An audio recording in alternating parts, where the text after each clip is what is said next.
Hello, this is day 6 and I'll be talking about the Japanese language proficiency test, or the JLPT. So recently I just took the JLPT exam and I just did the N4 level, so that's just second from the bottom out of all 5 levels. It's a second from the bottom. So before I took the N5 exam, and I took it back in Canada, and I felt like that wasn't too intense of an exam compared to how it is taking it in Japan.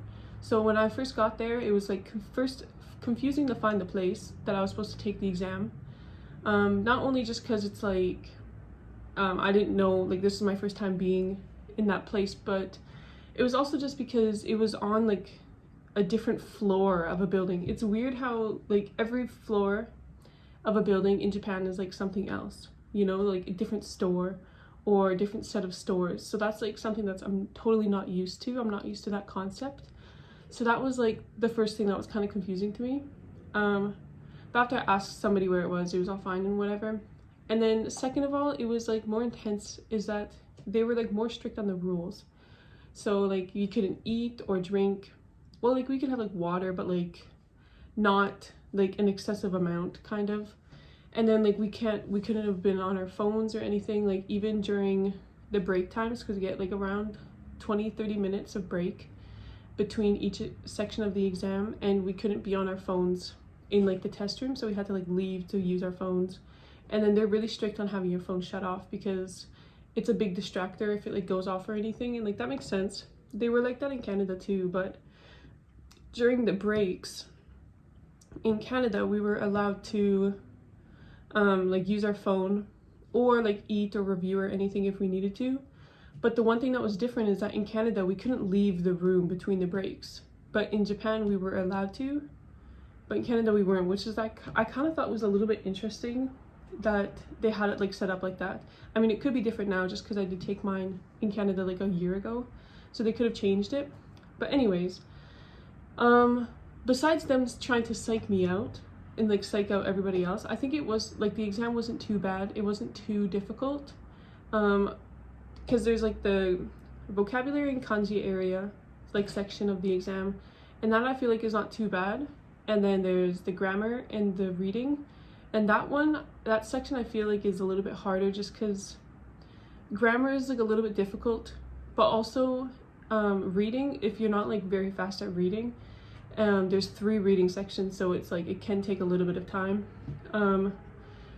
And then after that's the listening. So the listening part is probably like the hardest part for me specifically, because I'm just not used to like how, like, so what they do is like they'll have 2 people talking in the listening, and then you have to choose what's the correct answer.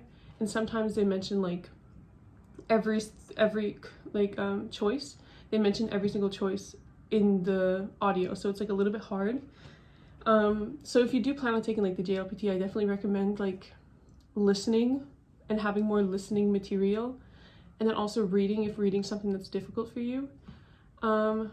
Obviously practice like everything, but also like just make sure like you feel confident in the listening part, because I feel like that's where a lot of people might struggle as well.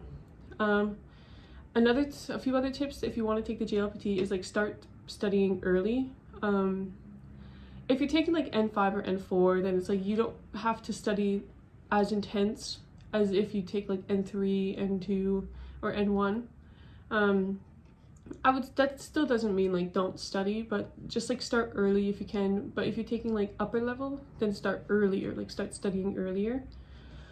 Another tip that I have is use JLPT prep books. So the JLPT exam is, I would say that it's not really like a real test of like how your Japanese actually is, just because it's, I don't know, like that's just how it is with like any exam. I feel it's like it's not really like a good test of your abilities in that subject, right?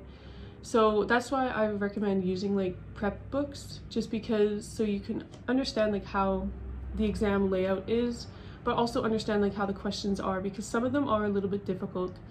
And if you're not prepared, like when I took my N5 exam, I was not prepared for anything on the exam. Like I did not really use any prep books, so that made it like really hard. And like I still passed, but like it was really hard when I was taking the exam. And then also just try to understand that a lot of the questions, they are trying to like trick you a little bit. So for example, a kanji question, they'll be like, oh, how do you like read this kanji?